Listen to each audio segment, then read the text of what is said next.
ଆଜି ଇଲିଶି ମାଛ ଆଣିଥିଲେ ମାର୍କେଟରୁ, ସେଥିପାଇଁ ଭାବିଲି ଭାପା ଇଲିଶି କରିବି।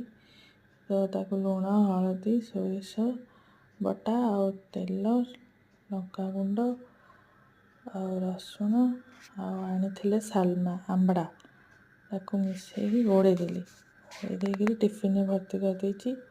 ତାପରେ ତାକୁ ଗୋଟେ କଡ଼େଇରେ ପାଣି ଦେଇକିରି ଗରମ କରିଦେଇଛି।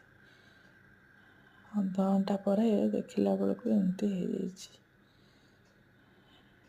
ସେ ବାମ୍ଫରେ ପୁରା ଇଲିଶିଟା ରାନ୍ଧି ହେଇଯାଇଛି, ନରମ ହେଇଯାଇଛି।